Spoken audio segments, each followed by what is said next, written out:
इच्छा होना और उसको खत्म करना, दोनों में आकाश जमीन का अंतर है। हमने उसमें स्पष्ट किया है कि माननीय पूर्व मुख्यमंत्री आदरणीय श्री नीतीश कुमार जी और विभिन्न राजनीतिक दल के सहयोग से और उनके इच्छा से यह शराबबंदी लागू हुआ था और पहले से शराबबंदी लागू है, शराबबंदी लागू रहेगा। नमस्कार, आप हैं न्यूज़ पॉइंट नेशन पर। मैं आपके साथ विजित सिंह। बिहार में शराबबंदी को लेकर लगातार सवाल खड़े होते हैं। अब ये चर्चाएं चलने लगी है कि बिहार वो खत्म होगा जो एनसीआरबी का रिपोर्ट आया, जिसके बाद ये चली कि बिहार में शराबबंदी है वो खत्म हो जाएगा। इसको लेकर जब सवाल किया गया बिहार सरकार के मद्य निषेध विभाग के मंत्री मदन सहनी से, तो उन्होंने बड़ा बयान दे दिया और जो उनके सहयोगी दल के नेता यानी कि केंद्रीय मंत्री चिराग पासवान भी सवाल खड़े कर रहे हैं। उसको लेकर भी क्या कुछ कर रहे हैं मद्य निषेध विभाग के मंत्री मदन सहनी, छोड़ जाते उनके तमाम बयानों के साथ।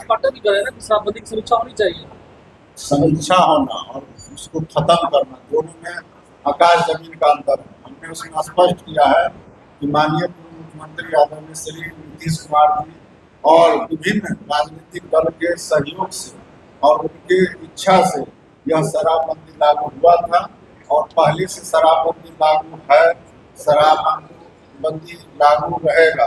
उसमें किसी भी तरह का कोई समझौता नहीं होगा और उसको पूरे सख्ती से, पूरे ताकत से हम लोग इस काम में लगे हुए हैं।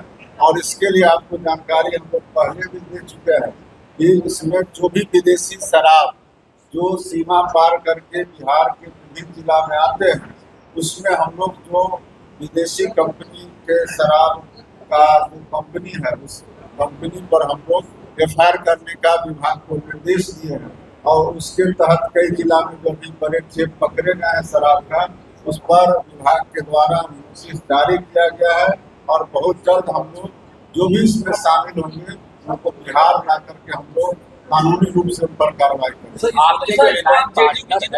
शराबबंदी कानून से जेडी विजित है, आपके मुख्यमंत्री खुले मन से कहते हैं। आप ये बात जान करके किसी पब्लिक से पूछिए और आपको ये अगर भ्रम हो कि शराबबंदी 2, 4, 10, 20 लोग के कहने से खुलने वाला है या लोग चाहते हैं कि खुल जाए, तो आज अगर शराबबंदी खत्म किया जाएगा तो कल से बिहार की महिला हो, गरीब हो, दलित हो, पिछड़ा हो, सड़क पर उतर जाएंगे और लोगों को चलने नहीं देंगे। या भ्रम में नहीं रहिए कि लोग चाह रहे हैं।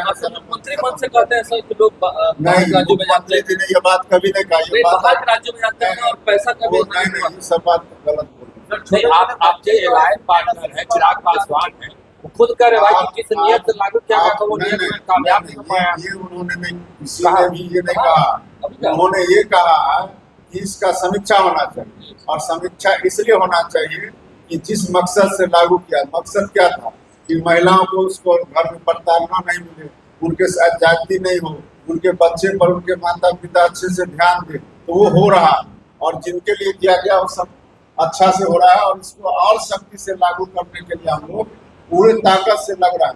और आप इस बीच में अगर आप देखेंगे तो हमारे पास पूरा उसका रिपोर्ट है पिछले साल या जब से ये लागू हुआ तब से। अगर आप उसका प्रत्येक साल का आप आंकड़ा देखेंगे तो इस वर्ष हम लोगों ने जितना 6 महीना के अंदर जो सूखा नशा में प्रयुक्त होने वाला, चाहे वो हेरोइन हो या कोकीन हो या अफीम हो या गांजा हो, वो जितने मात्रा में पकड़ाए हैं या शराब जितने मात्रा में पकड़ाया उतना पहले कभी नहीं पकड़ाया। इससे यह स्पष्ट होता है कि हम लोग फिर से इसको और नए सिरे से ताकत से इस काम में लगे हुए हैं और शराबबंदी अभी खत्म नहीं होने वाला है। इसलिए जो भी किसी भी माध्यम से ये खबर चल रही है, चाहे आपके माध्यम से हो, सोशल मीडिया या किसी न्यूज चैनल के माध्यम से, तो हम लोग स्पष्ट करना चाहते हैं कि खत्म नहीं। सर आप मानते हैं कि शराबबंदी होने के बावजूद भी कई और शराब मिल रही है बिहार में, कोई पी रही है? ये तो 10 साल से लागू है, ये मात्र 10 साल से लागू। जो कानून आजादी से पहले से, आजादी के बाद से आज तक चल रहा है, चाहे वह हत्या का मामला हो, चोरी का हो, डकैती का हो, अपहरण का हो, क्या वो खत्म हो गया? जब वो खत्म नहीं हुआ है तो फिर इससे आप 100% का कैसे उम्मीद करते हैं? इसमें हम लोग का प्रयास जारी है।